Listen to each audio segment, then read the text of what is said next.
He missed his ship, not because of cowardice, not because of hesitation, just bad timing.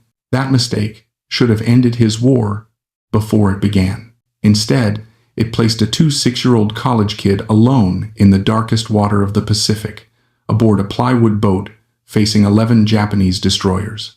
No armor, no backup, no doctrine that said he should survive. What happened next wasn't heroics. It wasn't luck. It was one quiet decision that broke every rule in the Navy's manual and turned a missed assignment into the most lethal ambush Japanese destroyers had ever faced. On paper, Lieutenant Lester Hollis Gamble did not belong here. He wasn't a Naval Academy graduate. He hadn't spent 4 years memorizing fleet maneuvers or destroyer doctrine. He was a reserve officer, a college engineering student from California who had joined the Navy after Pearl Harbor and been sent where the regulars didn't want to go: plywood torpedo boats.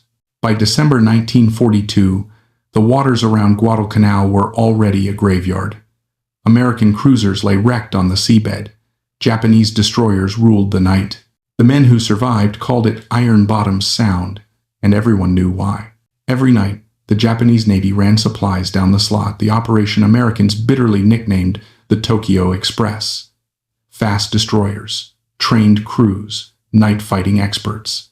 They came in darkness, unloaded, and vanished before dawn. The U.S. Navy tried to stop them. Cruisers failed. Destroyers failed. Aircraft failed. So they sent in PT boats. 80 feet of wood. No armor. 12 men. 4 unreliable torpedoes. Against ships 50 times their size. The results were catastrophic. In the weeks before Gamble's patrol, PT squadrons had fired dozens of torpedoes and scored 0 hits. Boats were shredded by searchlights and 5-inch gunfire. Men burned alive when engines ignited. Admirals quietly labeled PT attacks against destroyers ineffective. Some called them suicidal. Gamble watched this pattern repeat night after night. Full throttle attacks, engines screaming, white wakes glowing in the dark. Japanese lookouts spotted them early. Searchlights snapped on. Gunfire followed. PT boats scattered and fired wildly, hoping for luck.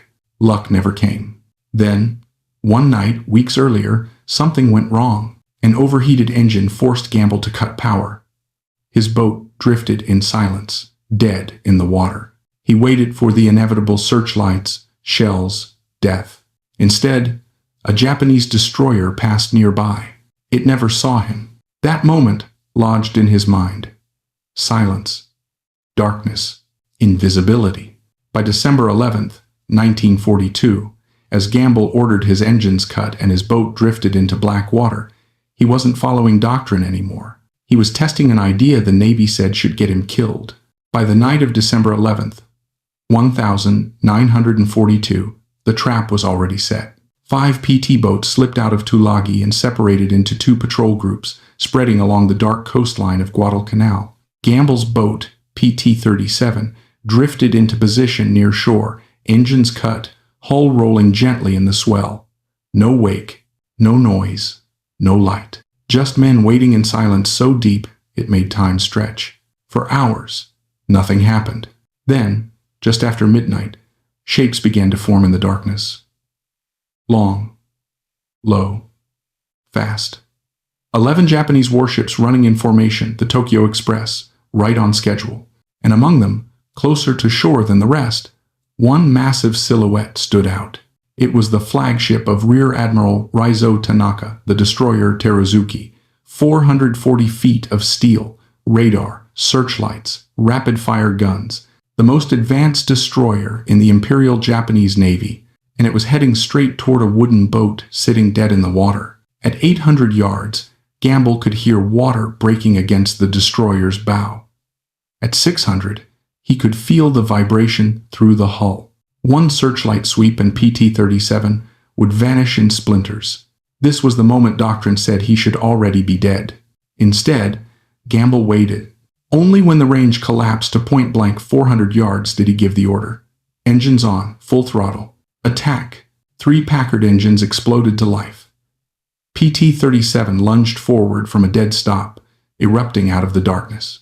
Before the Japanese crew could react, 4 Mark 8 torpedoes slammed into the water in a tight spread. Then Gamble turned hard and ran. For long seconds, nothing happened. Torpedoes had a reputation: duds, premature detonations, failure. Then the night tore itself open. A violent explosion ripped into Terazuki's stern, followed by another. Flames climbed into the sky. The destroyer slowed, then began to die mortally wounded by a boat the Navy had already written off as useless. Behind Gamble, the largest warship ever sunk by a PT boat in World War II was burning, and the Japanese night belonged, briefly, to silence again. The shockwave rolled across Iron Bottom Sound like thunder. Behind PT-37, the burning silhouette of Terazuki lit the night sky, her stern shattered, fires climbing through her superstructure. Japanese destroyers swerved out of formation in confusion, unsure where the attack had come from or how a wooden boat had struck them at point-blank range. On PT-37, no one cheered. They were too busy running. Gamble pushed the engines to their limits, hugging the coastline where darkness swallowed them again. Searchlights stabbed across the water, but now they were searching for ghosts. Japanese gunfire thundered in the distance, aimed at shadows that no longer existed. Minutes later, Gamble regrouped his surviving boats. The radio crackled with fragmented reports: confusion, damage, casualties. One PT boat was missing. Another was limping away, hit but afloat. Victory came tangled with loss. At dawn, the truth surfaced. Terazuki, flagship of Rear Admiral Raizo Tanaka, was gone. 2 torpedo hits had crippled her. Damage control failed. By early morning, her captain ordered the ship abandoned. She slipped beneath the surface of Iron Bottom Sound, taking more than 100 sailors with her. For the first time, a Tokyo Express run had been decisively broken by PT boats. The Navy's reaction was immediate and divided. Some officers called it luck, a fluke, a reckless gamble that had only worked once. Others looked at the math: dozens of failed attacks using standard doctrine, and 1 successful ambush using silence. Admiral William Halsey didn't hesitate. If it sank Japanese ships, it became doctrine. Within days, Gamble's wrong, tactic engines off, ambush positioning, point-blank torpedo spreads was ordered fleet-wide. PT boats stopped charging blindly into searchlights.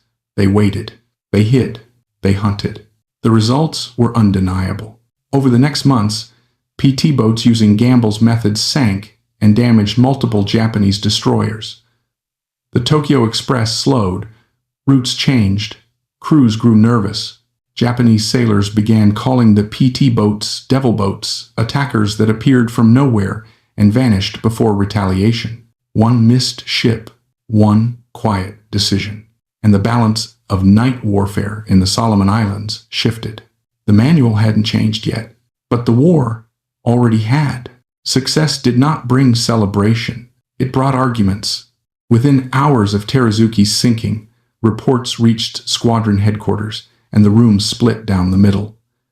Naval Academy officers called it reckless luck, a statistical anomaly. 1 destroyer sunk did not erase weeks of failure. They pointed to the cost. Another PT boat lost. Men dead in the water. Proof, they argued, that abandoning doctrine only multiplied casualties. Gamble listened and said little. He didn't argue theory. He argued results. For months, PT boats had followed the book and achieved nothing. Engines screaming, wakes glowing, torpedoes missing, men dying. 1 night of silence had done what dozens of correct attacks could not. Fleet Command agreed. Orders came down fast. PT boats operating against the Tokyo Express were to abandon high-speed charge tactics. Ambush positioning was authorized. Engines off. Shoreline darkness. Point-blank torpedo spreads. Doctrine rewritten in real time. The impact was immediate. Japanese destroyer crews changed behavior almost overnight. Runs were delayed or canceled when PT boats were reported. Searchlights swept closer to shore. Lookouts doubled. Routes shifted farther offshore, reducing unloading speed. Fear entered the equation, and fear slowed logistics. Within months, PT boats using Gamble's method struck again. Another destroyer damaged, then another sunk. Hit rates climbed from near zero to meaningful numbers. More importantly, Japanese confidence collapsed. The Tokyo Express was no longer invisible. Admiral Raizo Tanaka, once the master of night destroyer warfare, never commanded at sea again after being wounded during Teruzuki's loss. Japan lost more than a ship that night. It lost momentum. Yet Gamble never claimed credit. When reporters called him an ace, he shrugged. When medals were mentioned, he deflected. He spoke instead of the men who didn't come back, officers who tried to replicate the tactic and paid the price. Victory, he understood, always came with a bill. What mattered wasn't glory. What mattered was that the Tokyo Express slowed, Guadalcanal held, and the campaign that could have dragged on for another year began to collapse. All because one lieutenant accepted a truth the manual refused to admit. Speed wasn't survival. The war moved on, but the lesson stayed. Within weeks, the Tokyo Express was no longer running freely. Japanese destroyers slowed their approaches, routes shifted, supply drops failed. What had once been a confident nightly operation became cautious, delayed, and inefficient. Fear did what cruisers and aircraft could not. It disrupted logistics. And logistics decided Guadalcanal. 2 months later, Japanese forces evacuated the island. The campaign that had bled both navies dry ended not with a fleet action, but with a quiet withdrawal. Historians would later argue about air power, attrition, and strategy. But buried in the numbers was a simpler truth. Destroyers that fear the night stop feeding armies. As for Lester Hollis Gamble, he refused to become a legend. He declined interviews. He dismissed praise. When asked how he felt about rewriting naval doctrine, he said it just seemed obvious. He credited his crew. He remembered the men who didn't return. During 8 months of combat patrols in the most dangerous waters of the Pacific, Gamble never lost a single crewman from his boat. After the war, he went home. No memoirs, no speaking tours, no spotlight. But his idea lived on. Modern U-8th Navy Special Operations craft still teach the same principle. Silent approach, ambush positioning, strike first, disappear. It's written into manuals, now stripped of names, polished into doctrine. The irony is cruel and fitting. The Navy spent decades teaching officers to follow the book. The book only changed when someone ignored it. One missed ship, one quiet night. And a wooden boat proved that sometimes survival doesn't come from doing things right. It comes from doing them differently. Silence was. Lester Gamble did not come from the Naval Academy. He was a reserve officer, an engineering student turned PT boat skipper because the regular Navy considered the assignment undesirable. That mattered. He did not inherit doctrine as sacred truth. He inherited it as instructions that he could compare against what his eyes told him. He watched PT boats attack at speed and die. Then, one night, something went wrong. An overheated engine forced his boat to drift silently, engines off, powerless. A Japanese destroyer passed nearby. It never saw him. That moment mattered more than 100 training lectures. Gamble did not invent a revolutionary tactic in a flash of genius. He noticed a contradiction. Speed, which doctrine defined as safety, was actually visibility. Silence, which doctrine defined as death, was invisibility. This is a crucial distinction. Innovation rarely comes from brilliance. It comes from attention. People outside the system's center reserves, volunteers, late entrants, are often less invested in defending institutional myths. They observe outcomes, not reputations. This is why innovation so often comes from the margins. From the perspective of headquarters, Gamble's ambush tactic looked suicidal. Engines off, dead in the water, within gun range of destroyers. From the perspective of PT boat crews, the existing doctrine was already suicidal. This exposes a fundamental flaw in how organizations assess risk. Doctrine evaluates risk statically, what should be dangerous in theory. Operators evaluate risk dynamically, what is killing people in practice. To Gamble, drifting silently wasn't a reckless gamble. It was a calculated trade. Increased vulnerability, if detected. Drastically reduced probability of detection. Doctrine focused on the first variable. Reality was dominated by the second. The lesson here is brutal but clear. The most dangerous tactic is often the one everyone already accepts. When Terazuki was sunk, the Navy faced an uncomfortable moment. A wooden boat had destroyed one of the most advanced destroyers in the Imperial Japanese Navy. The Tokyo Express had been disrupted. Something had worked. The immediate reaction was not celebration. It was argument. Some officers called it luck. Others called it recklessness. Many argued that one success could not outweigh months of failure using standard tactics. They were correct statistically. But war is not statistics. War is trends. Before Gamble, dozens of attacks, zero effect. After Gamble, destroyers sunk, routes altered, enemy behavior changed. Admiral William Halsey understood something many others did not. In war, explanation follows success, not the other way around. If it sinks Japanese ships, do it again. End quote. That decision mattered more than any analysis. This leads to a core lesson. In war, results create doctrine. Doctrine does not create results. When Terazuki was sunk, the Navy faced an uncomfortable moment. A wooden boat had destroyed one of the most advanced destroyers in the Imperial Japanese Navy. The Tokyo Express had been disrupted. Something had worked. The immediate reaction was not celebration. It was argument. Some officers called it luck. Others called it recklessness. Many argued that one success could not outweigh months of failure using standard tactics. They were correct, statistically. But war is not statistics. War is trends. Before Gamble, dozens of attacks, zero effect. After Gamble, destroyers sunk, routes altered, enemy behavior changed. Admiral William Halsey understood something many others did not.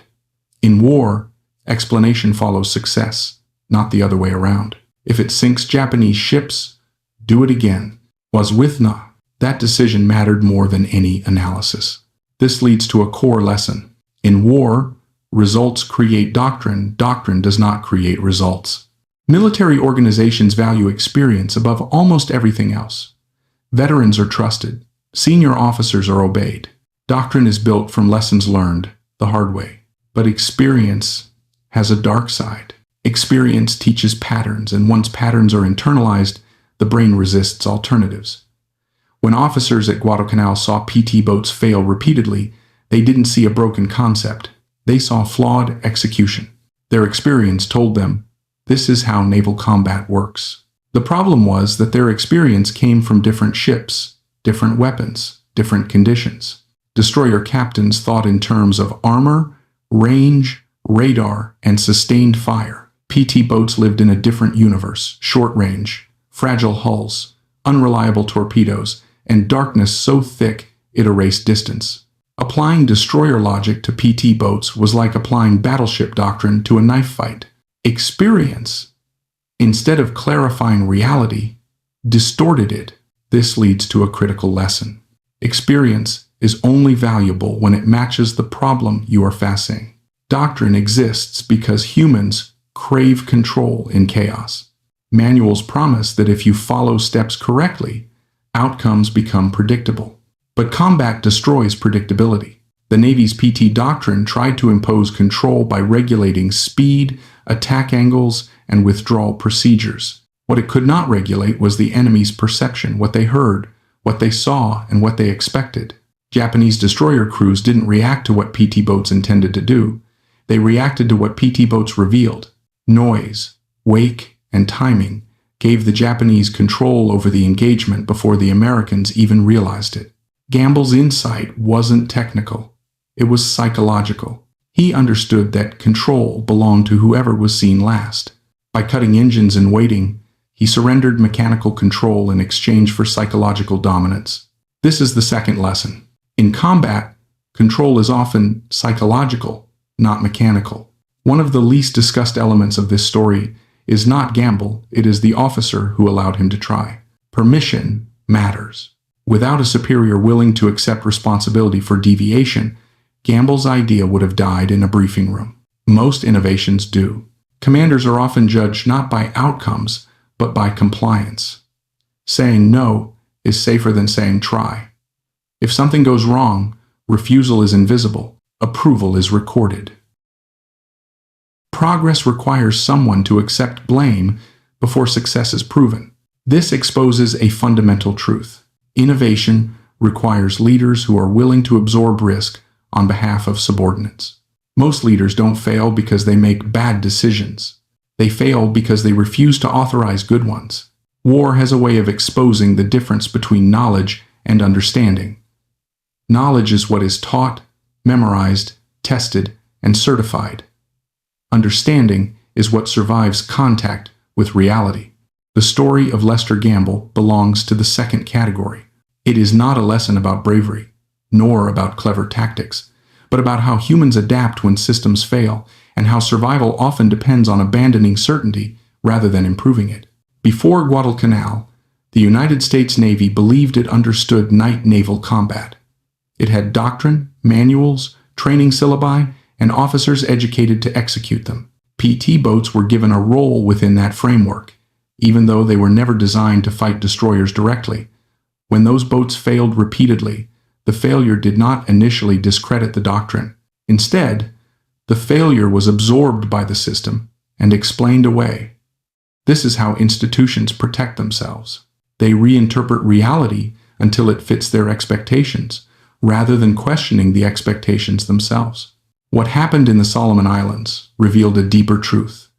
The Navy was not fighting the war it had prepared for. It was fighting a war shaped by darkness, geography, logistics, and human perception. Japanese destroyer crews were not winning because their ships were invincible. They were winning because they controlled the night. They dictated when contact occurred, how it occurred, and how long it lasted. Every American attempt to impose textbook solutions only reinforced that advantage. Gamble's insight did not come from superior education or abstract reasoning. It came from proximity. He watched men die. He watched patterns repeat.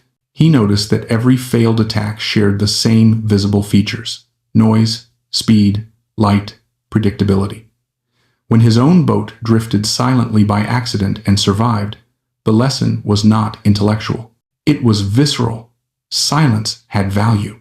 Darkness could be used, not feared.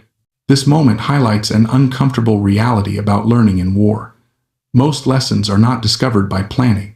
They are discovered by failure. Yet, organizations are structurally resistant to learning from failure, especially when failure implicates deeply held beliefs. It is easier to blame individuals than to revise systems. Gamble was dangerous not because his idea might fail, but because it implied that the Navy's confidence had been misplaced. The choice Gamble made was not between safety and risk. It was between two kinds of risk. One was familiar, accepted, and statistically lethal. The other was unfamiliar, unauthorized, and theoretically dangerous.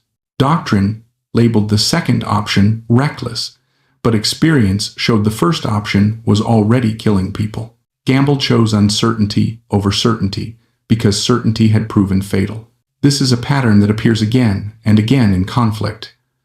Armies cling to familiar methods long after enemies have adapted to them. Pilots repeat attack profiles that once worked. Infantry units advance along predictable routes. Navies rely on formations that made sense under previous conditions. The enemy does not need to outgun these forces. It only needs to anticipate them. When Gamble cut his engines and waited, he reversed the psychological equation of the engagement. Instead of reacting to Japanese movements, he forced the Japanese to move into his space without knowing they were being watched. Control shifted quietly, not through firepower, but through perception. This is a crucial lesson. Control in combat often belongs to the side that decides when violence begins, not the side with the larger guns. The aftermath of the Terazuki's sinking revealed another truth about institutions. Even undeniable success does not immediately change belief. Officers argued. Committees debated. Explanations were constructed to preserve existing hierarchies. Luck was invoked. Coincidence was emphasized. What mattered was not whether the tactic worked, but whether it threatened the legitimacy of established authority. Change only occurred because the strategic situation left no alternative. The canal was bleeding resources. The Tokyo Express had to be disrupted. When survival is at stake, ideology becomes negotiable. Doctrine bends only when reality applies enough pressure. Yet even after adoption, the tactic was not universally safe. Other boats tried to replicate it and were destroyed. Men died attempting to follow a method that had succeeded once. This exposes another hard truth. Innovation does not eliminate danger. It redistributes it. Every improvement creates new vulnerabilities. There is no final solution in war, only temporary advantages. Gamble understood this. His restraint mattered as much as his aggressiveness. He did not attack every opportunity. He did not chase targets for glory. He aborted missions when conditions were unfavorable. This discipline is often mistaken for timidity by those far from the consequences. In reality, it is a form of respect for probability. Gamble understood that survival required choosing battles, not just winning them. Leadership in this context is not about issuing bold orders. It is about managing risk on behalf of others. Gamble shared the danger of his decisions. He did not ask his crew to do anything he would not do himself. This created trust, and trust enabled execution. Without that trust, no tactic, however clever, would have mattered. The psychological impact of the ambush tactics exceeded their physical damage. Japanese commanders became cautious. Caution slowed operations. Slower operations reduced supply effectiveness. Logistics suffered. Fear entered decision-making. In war, fear is not weakness. It is friction. Friction consumes time, resources, and confidence. The Tokyo Express was not defeated solely by torpedoes. It was defeated by uncertainty. This illustrates a fundamental principle of warfare. Destroying the enemy's ability to predict outcomes is often more decisive than destroying their equipment. When an enemy cannot be sure where danger lies, every action becomes expensive. Every delay compounds. Momentum is lost not in a single moment, but across many small hesitations. After the war, Gamble refused to capitalize on his experience. This choice is revealing. He understood that his success was situational, not universal. He did not mistake outcome for destiny. He recognized the role of chance, timing, and conditions. This humility separates effective practitioners from dangerous mythmakers. Those who survive combat long enough learn that confidence must be tempered by doubt. The Navy eventually codified the lessons Gamble demonstrated. Silent approaches, ambush positioning, exploitation of darkness became standard practice. The manuals changed. The institution adapted. But the adaptation erased the human struggle that made it necessary. This is how organizations preserve continuity. They absorb change while minimizing disruption to identity. The deeper lesson is not about PT boats or destroyers. It is about how humans and institutions respond when reality contradicts belief. Expertise can become blindness. Experience can become inertia. Tradition can become liability. Progress rarely comes from perfect planning. It comes from uncomfortable observation, from individuals willing to admit that what they were taught is no longer sufficient. Gamble did not win because he was smarter than others. He won because he was willing to see what was in front of him without defending what he had been told. He accepted uncertainty where others clung to certainty. He chose adaptation over approval. War punishes rigidity. It rewards those who notice small truths early and act on them before disaster forces change. The price of delay is measured in lives. The value of humility is measured in survival. In the end, the most important lesson of this story is not tactical or historical. It is human. Systems exist to reduce uncertainty, but reality always reintroduces it. Those who survive are not those who eliminate uncertainty, but those who learn to operate within it. Sometimes the most decisive act is not charging forward, but stopping, listening, and allowing the enemy to reveal themselves. And sometimes, the difference between failure and survival is not doing things better, but doing them differently before it is too late. History often presents victory as the result of strength, technology, or superior planning. Many decisive moments in war come from something far less dramatic: the refusal to continue repeating failure. The lesson drawn from this story is not about brilliance or daring, but about the slow, painful recognition that accepted methods no longer match reality. At Guadalcanal, the U.S. Navy was not losing because it lacked courage. It was losing because it was trapped inside assumptions formed before the war had revealed its true shape. The Pacific Night did not reward speed in the way planners expected. It punished it. Noise, wake, and predictability turned movement into exposure. The enemy did not need better weapons. They only needed patience. The fundamental error was not tactical. It was cognitive. Commanders believed that correct behavior guaranteed survivability. When survivability failed to appear, they blamed execution rather than belief. This is a common human response. Admitting that the framework itself is wrong threatens identity, authority, and legitimacy. It is easier to assume people are failing than to accept that the system guiding them is obsolete. What makes this story instructive is not that one officer found a better method, but that the better method contradicted deeply ingrained instincts. Movement feels safe.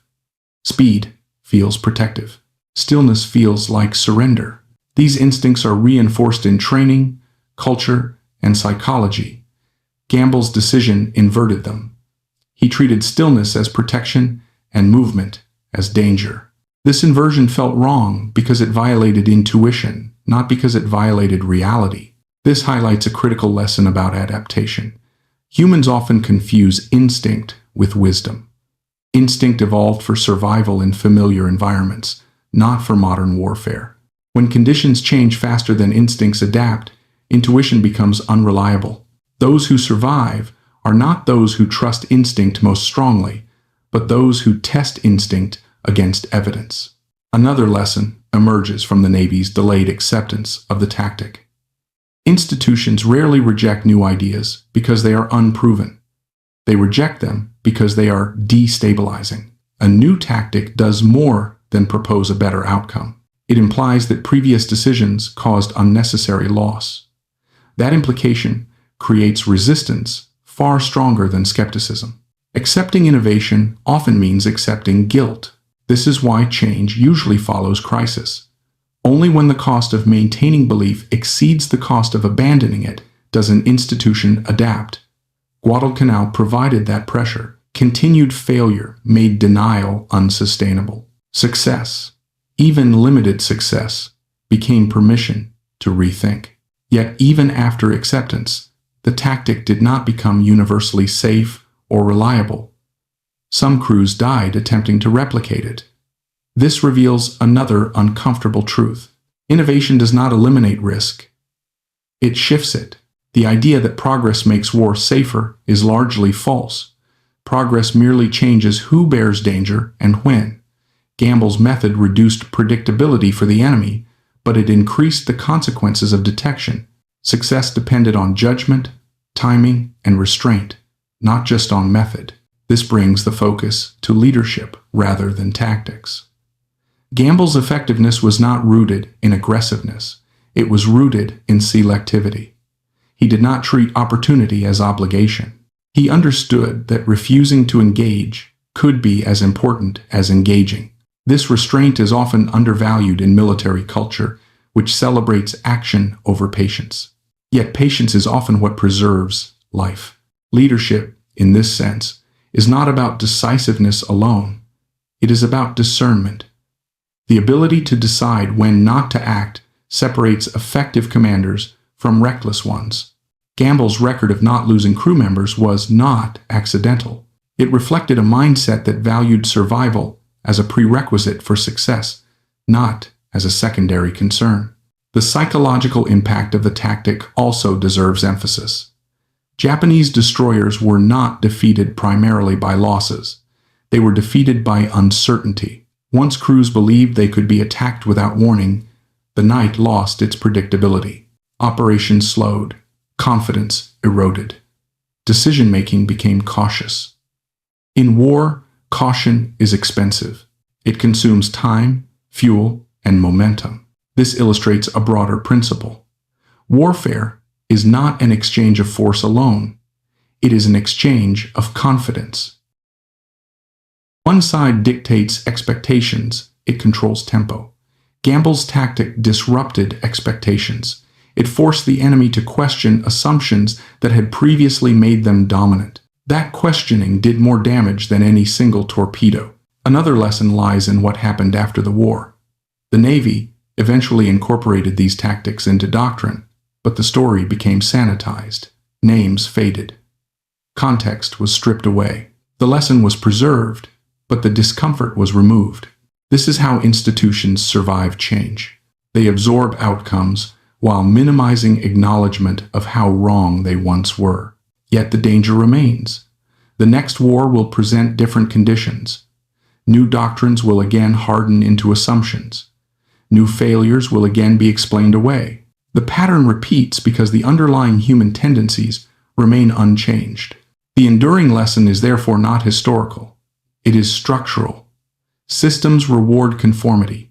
War punishes it when conditions shift. Survival belongs to those who notice mismatch early and act before disaster forces adaptation. Gamble's story demonstrates that meaningful change rarely begins with authority. It begins with observation. It begins when someone close enough to consequences decides that repeating failure is more dangerous than breaking rules. That decision is rarely comfortable and never guaranteed to succeed. In the end, the most important lesson is not about courage under fire, but about courage under doubt. The courage to admit uncertainty. The courage to abandon familiar methods. The courage to accept that what once worked may now be lethal. War does not favor the strongest belief.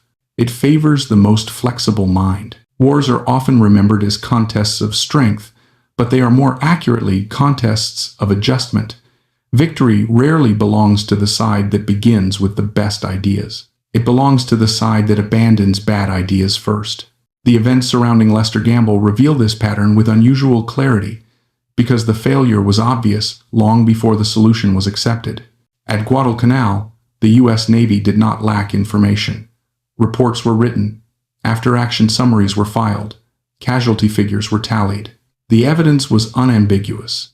Standard PT boat tactics were not working, yet information alone did not produce change. This exposes a crucial lesson. Information does not drive decisions. Interpretation does, and interpretation is shaped by belief. The Navy interpreted repeated failure as friction rather than falsification. Doctrine was assumed to be fundamentally sound, so outcomes that contradicted it were treated as anomalies. This mindset is common in complex organizations. Systems are built to explain away error, not to expose it. Over time, this creates a dangerous feedback loop in which failure reinforces commitment rather than doubt. Gamble's contribution was not an alternative theory. It was a refusal to ignore what was already visible. He did not argue that doctrine was wrong in principle. He simply acted as though reality mattered more than intention. This distinction is important. Many organizations tolerate discussion but resist action. Gamble did not seek permission to debate doctrine. He tested an assumption under real conditions, where the cost of being wrong was immediate.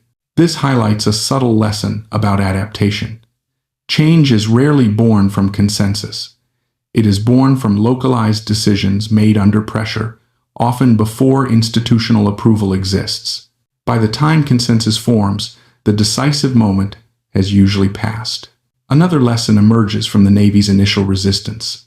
The strongest opposition to Gamble's tactic did not come from those most exposed to danger. It came from those farthest from it. Distance from consequence often increases confidence. When leaders are insulated from immediate risk, they are more likely to trust abstraction over observation. Gamble's proximity to danger sharpened his judgment. He could not afford theoretical comfort. This pattern appears repeatedly in war. Frontline adaptation almost always precedes official acceptance. Infantry units adjust movement patterns before manuals change. Pilots alter attack profiles before training syllabi are revised. Sailors modify procedures long before doctrine catches up. Institutions formalize lessons only after individuals have already paid for them. The story also reveals the difference between aggression and initiative. Gamble's decision was not aggressive in the traditional sense. He did not seek contact. He waited.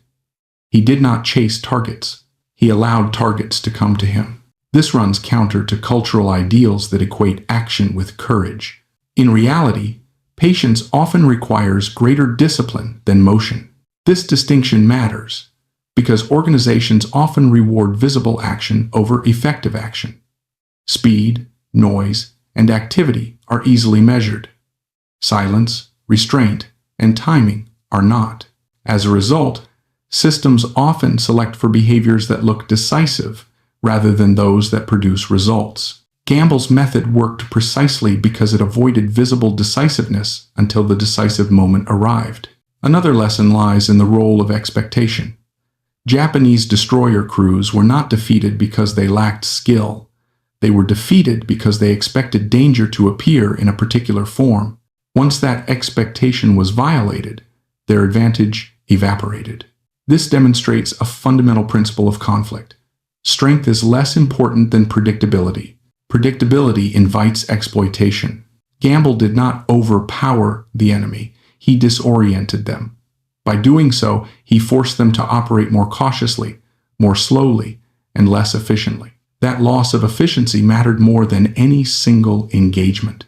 Logistics suffered not because ships were sunk, but because confidence was shaken. In prolonged campaigns, shaken confidence is often decisive. The Navy's eventual acceptance of the tactic illustrates another enduring truth. Institutions do not change because they are convinced. They change because alternatives are exhausted.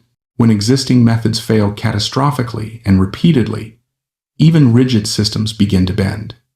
Guadalcanal created that pressure. Continued losses made ideological purity unsustainable. Yet acceptance did not erase controversy. Even after success, arguments persisted. This reflects a deeper human tendency. Success that contradicts belief is uncomfortable.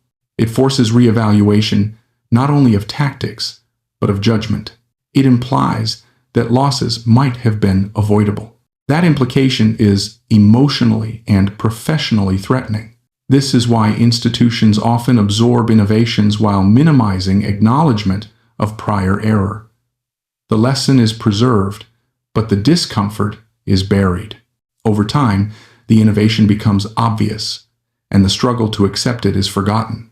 This cycle repeats with each new conflict. Another important lesson emerges from Gamble's restraint after success. He did not push the tactic beyond its limits. He understood that no method is universally applicable. Conditions change. Enemies adapt. What works once may fail later. This awareness prevented overconfidence. Overconfidence is often deadlier than caution. Gamble's refusal to chase recognition reinforces this point. He understood that war does not reward those who believe too strongly in their own success. Survival requires constant reevaluation. Confidence must remain provisional. This mindset contrasts sharply with institutional narratives that prefer certainty and clarity. The most enduring lesson of this story is not about innovation itself, but about timing. Gamble acted at a moment when failure had become undeniable, but before the system had accepted it.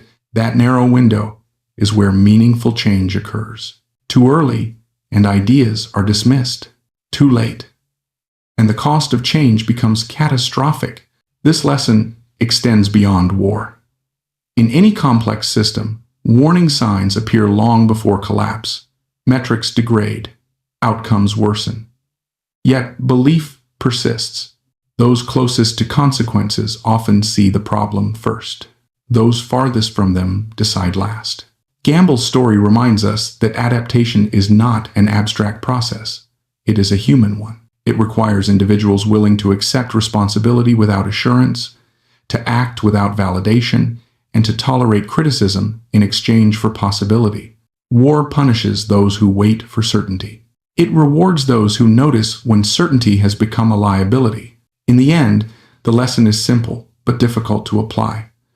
When repeated failure produces the same explanations, the explanations are wrong. When doctrine demands sacrifice without results, doctrine must change. And when survival depends on adaptation, permission often comes too late. Who survive are not those who know the rules best, but those who recognize when the rules no longer apply.